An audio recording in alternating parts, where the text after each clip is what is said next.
ఓం నమో భగవతే. శ్వేత గులాబీలు 1956 March 12th. I never look at mistakes and faults.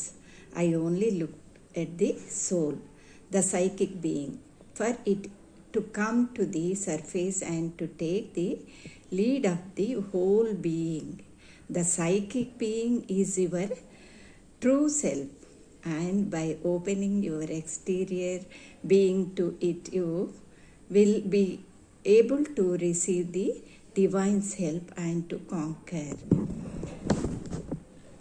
నేను ఎప్పుడు పొరపాట్లను తప్పులను చూడను అంటున్నారమ్మా. అంటే మనం చేసే తప్పులను ఎప్పుడు చూడను. అలాగే నేను ఆత్మ వైపు మాత్రమే దృష్టిని సారించి పెడతాను అంటున్నారు. మామూలుగా మనం యోగంలోకి ఎంటర్ అయిన వాళ్ళందరూ వాళ్ళ అంతరాత్మ దైవం వైపు ఎంత ఉంది అనేది ఆ బేసిస్ మీదనే మనం కొంచెం ఎదిగిన తర్వాత అలా చూస్తూ ఉంటాం కదా. అదే అమ్మ మనకి ఇక్కడ చెప్తూ ఉన్నారు, పొరపాట్లు ఇవి కాదు, ఆత్మ వైపు మాత్రమే దృష్టి పెడతానని.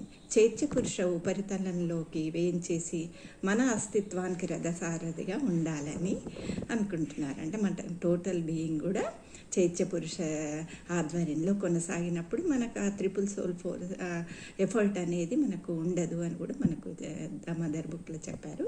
అలాగే చైత్య పురుష అంటే ఈ సైకిక్ బీయింగ్ అనేది మీ నిజమైన సత్తా, మీ బాహ్య ప్రకృతిని స్వభావాన్ని దానికి ఉన్మీలనం చేయడం ద్వారా దివ్య సహాయ సహకారాలు లభించడం వల్ల విజయం సాధించగలుగుతారు. అంటే మనకు అప్పుడు పరీక్షలు కొద్దిగా కష్టాలు కూడా అన్నీ తగ్గుతూ ఉంటాయి. వల్ల మనం ఈ చైత్య పురుష అనేది ముందుకు తీసుకురావడానికి ప్రయత్నించాలి అనేది. అంటే ఆత్మ వైపు తిరిగి మనం ఉన్మీలనమై ఉన్నప్పుడు అదే రథసారథి వహిస్తుంది. ధన్యవాదాలు.